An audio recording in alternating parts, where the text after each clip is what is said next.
할렐루야. 오늘 본문은 아람 왕의 군대 장관 나아만의 이야기로 기록되어 있는 장의 시작 부분입니다.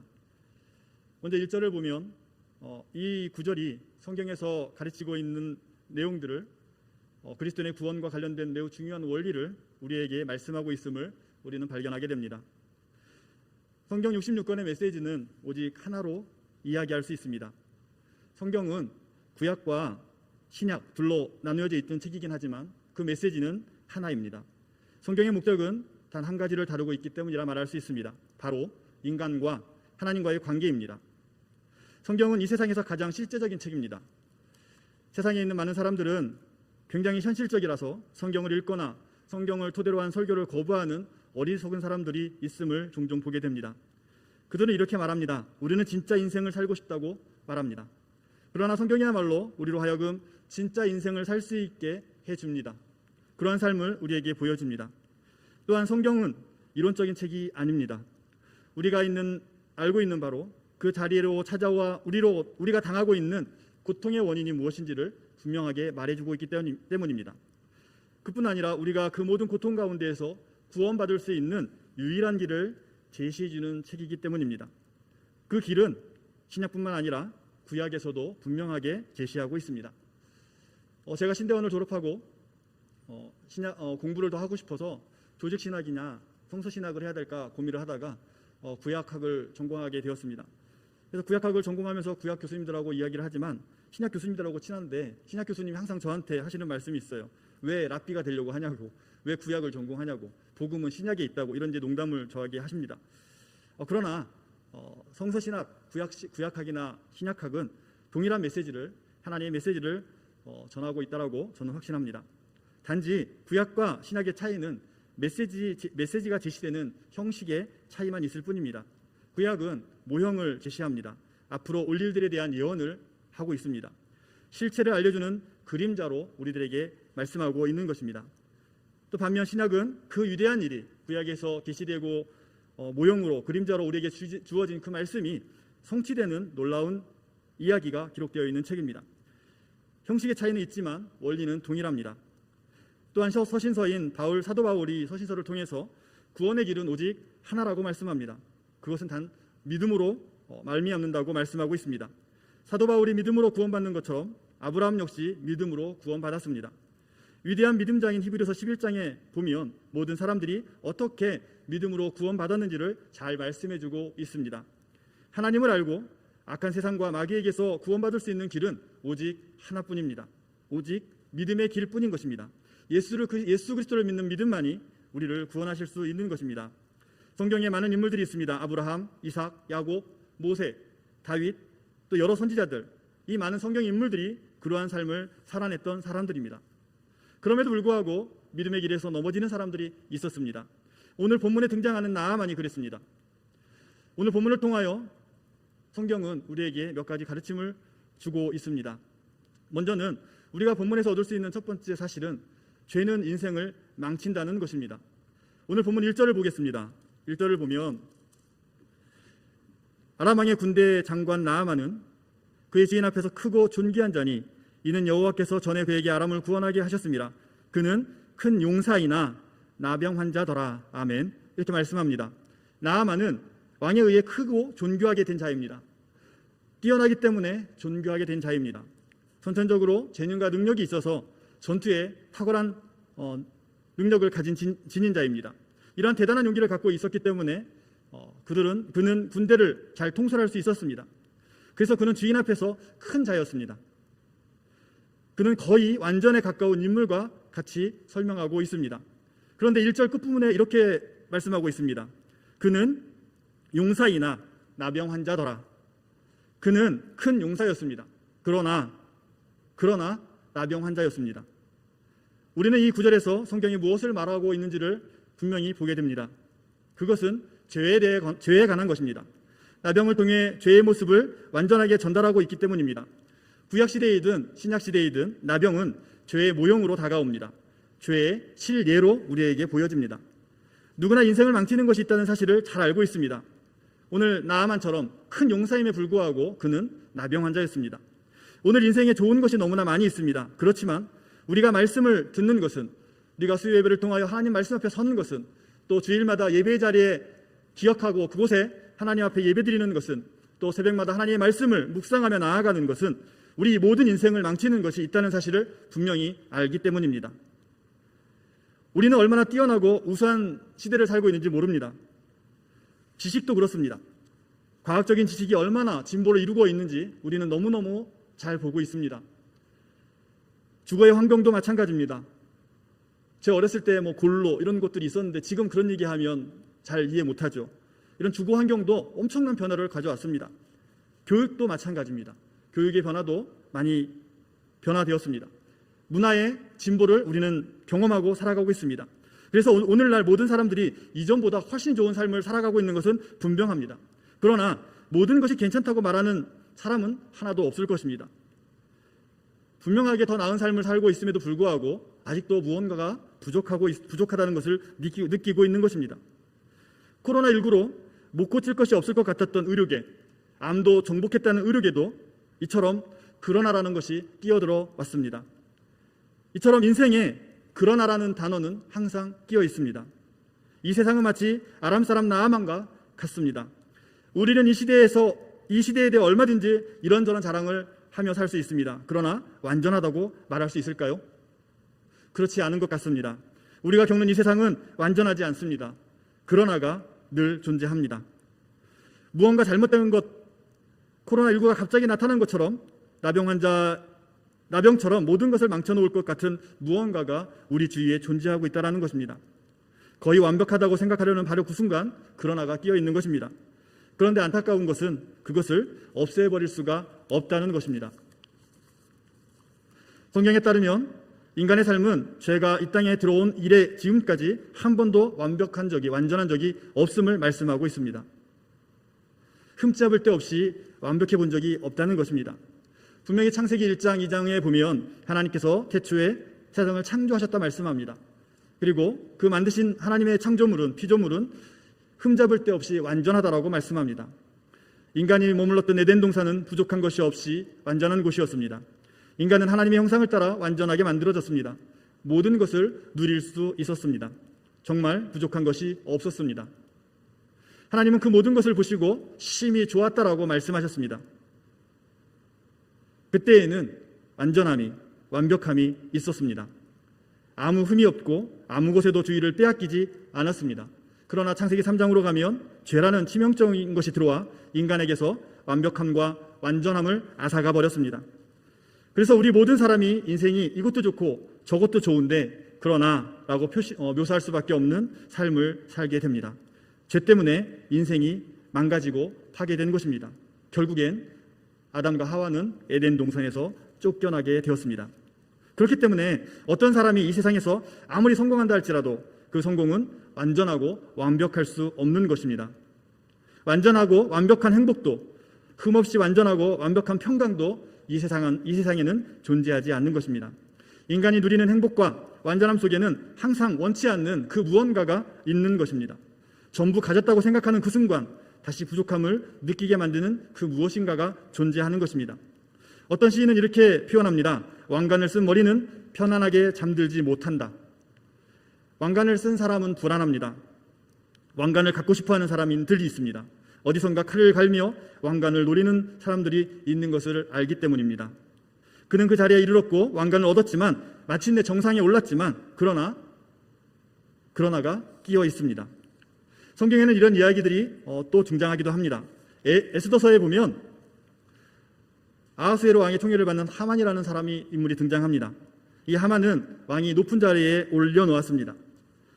모든 것을 가진 그 자신이 그처럼 위대한 사람이 되었으니 이제 아무것도 자신의 삶을 망쳐놓을 것이 없다라고 그는 생각했습니다.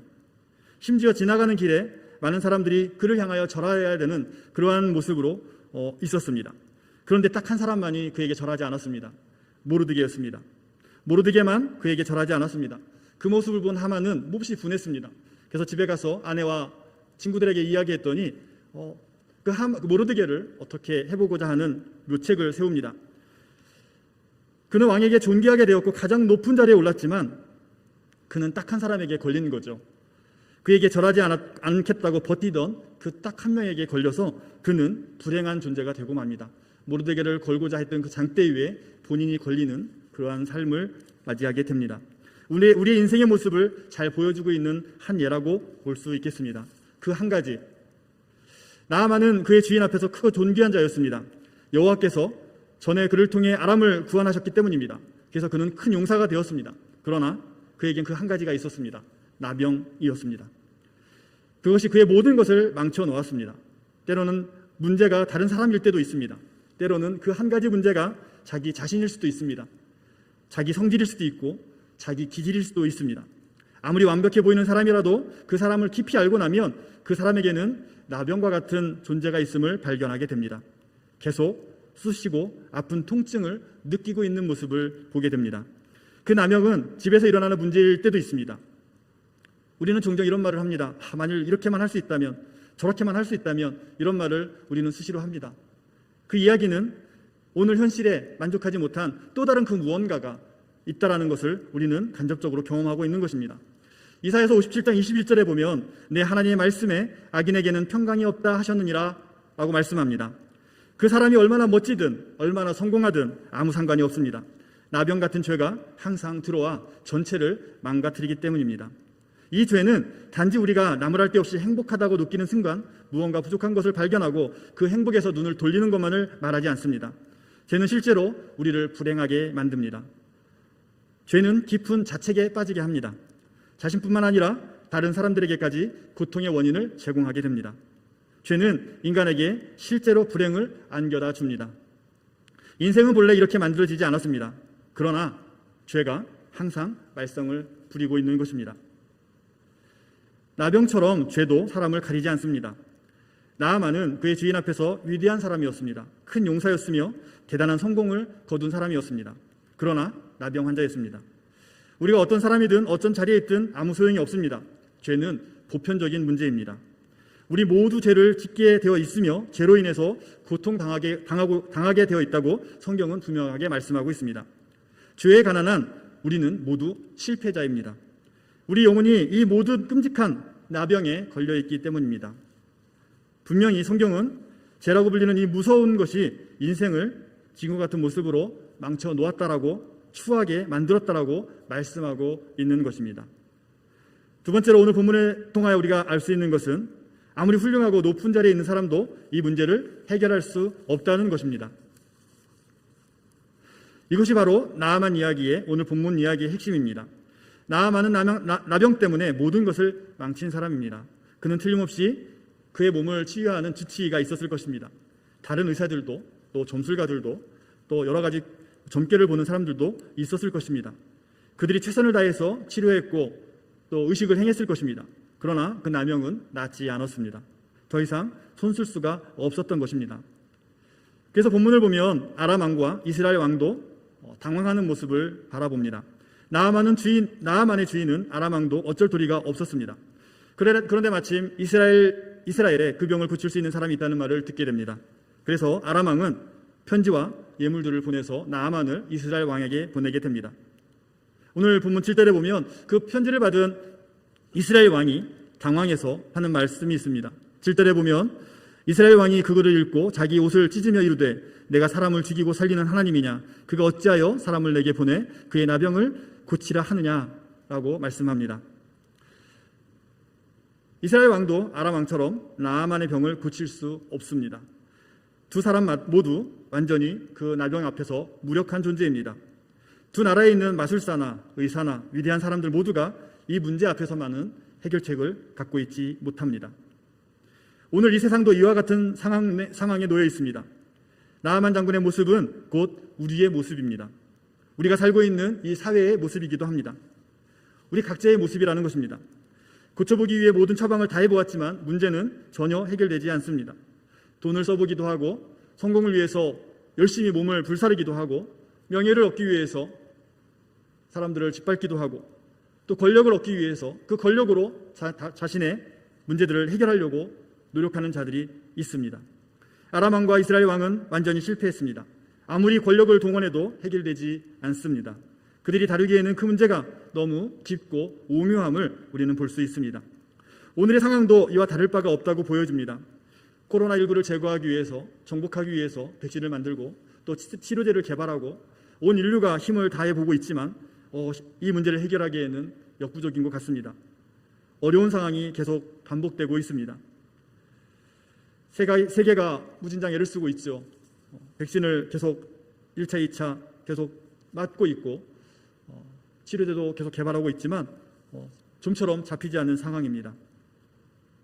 인간의 힘으로는 감당할 수 없는 일들이 이 세상에는 존재하고 있음을 우리는 발견하게 됩니다. 오늘 본문의 말씀을 통하여 세 번째로는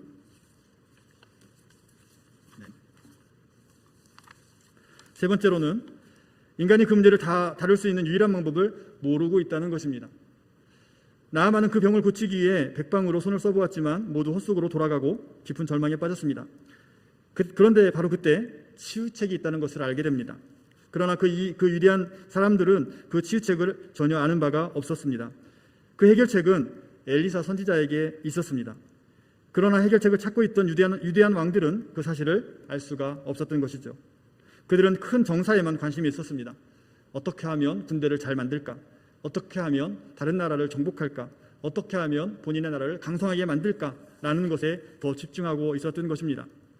어느 날 이스라엘과 벌인 전쟁에서 한 계집종이 포로로 잡혀왔습니다. 그러나 그 위대한 왕은 어린 계집종 따위에게는 전혀 관심을 두지 않습니다. 왕한테 계집종이 뭐 그리 대단한 존재이겠습니까? 거기에 해결책이 있지만 왕들은 오직 큰일에만 관심을 두고 있는 것입니다. 우리도 별반 다르지 않은 것 같습니다. 온 세상이 이런 식입니다. 어떤 문제가 생기면 그 문제를 해결하기 위해서 큰 방법을 찾습니다. 오늘날 교회도 그와 같습니다. 성도들이 줄어들고 있다고 이야기합니다. 교회가 점점 어려워지고 있다고 말을 합니다. 그래서 새로운 프로그램을 찾아 떠나고 새로운 획기적인 방법들을 찾아 간구합니다. 그러나 우리가 본질적으로 생각해야 될 것은 오늘 말씀을 통해서 보면 그 왕들이 큰 일을 이루기 위해서 서로에게 권력을 의지하고 힘을 의지하지만 이 계집종에게 있었던 그 해결책을 바라볼 수 있는 영적인 눈이 우리들에게 있기를 바랍니다. 세상은 획기적인 방법을 찾아 애씁니다. 절대적으로 새로운 것, 새로운 정책, 새로운 이론, 그리고 놀라운 과학적인 발견 같은 것으로 시간을 보내게 됩니다. 지금까지 전혀 들어보지 못했던 것에 관심을 기울이게 합니다. 그렇기 때문에 코앞에 있는 해결책을 전혀 알아보지 못하는 것입니다. 어떤 의미에서 성경의 모든 메시지, 기독교의 구원에 관한 모든 것, 우리가 살펴본 본문의 내용처럼 이 모든 것이 한 어린 계집종에게 있습니다. 그것을 오늘 2절에 이렇게 말씀하고 있습니다. 전에 아람 사람이 떼를 지어 나가서 이스라엘 땅에서 어린 소녀를 사로잡음에 그가 나아만의 아내에게 수종들더니 아멘. 이렇게 말씀하고 있습니다. 1절에 나아만에 대해서 위대하고 큰 용사였음을 말씀하고 있는 1절 다음으로 이 어린 여종을 말씀하고 있는 것입니다. 아이는 전혀 중요한 존재가 아니었습니다. 아무 상관도 없는 아이였고 아무 가치도 없는 아이였습니다. 그러나 그 아이에게 복음의 씨앗이 있었음을 발견합니다. 이 메시지는 참 아이러니합니다. 위대한 사람들은 위대한 일을 찾아다녔습니다. 권력을 가진 자, 능력을 가진 자, 왕이라면 그러한 치유책을 제공할 수 있을 것만 같았습니다. 그래서 아람 왕은 그 병을 고쳐달라고 나병 환자인 나아반을 이스라엘 왕에게 보내게 된 것입니다. 그러나 해결책과 해답은 그 왕에게 있는 것이 아니라 어린 게지바에게 있었습니다. 나아만 아내의 시종을 들던 어디서 온지 알지 못하는 그 어린 하녀에게 있었던 것입니다. 그 문제의 해답은 왕궁이나 법정이나 궁중 대신이나 아첨꾼 가운데 있지 않았습니다. 부엌에서 한 조그만한 곳에서 보이지 않는 곳에서 낮고 천한 자리에서 그 해결책이 있는 것을 알게 되는 것입니다. 성경에는 위대한 왕조 또 위대한 제국, 애굽과 바벨론, 아수르, 그리고 갈대아인 그리고 이런저런 위대한 백성들이 성경에 등장합니다. 위대한 왕도, 위대한 장군도, 또한 위대한 점술가도, 현자도 등장합니다. 이 세상의 역사는 바로 이런 사람들에게 관심을 갖습니다. 그러나 세계사의 진짜 열쇠는 아주 작고 보잘것없는 가난한 것이 아주 작고 보잘것없는 조그마한 나라에서 발견되어짐을 우리는 성경을 통해서 잘 압니다. 이것이 하나님의 방식입니다. 하나님은 모든 나라에서 가장 작은 나라에서 하나님의 아들이신 예수 그리스도를 보내주십니다. 오직 세상의 방식이 아니라 하나님의 방식으로 하나님의 일들을 행하십니다.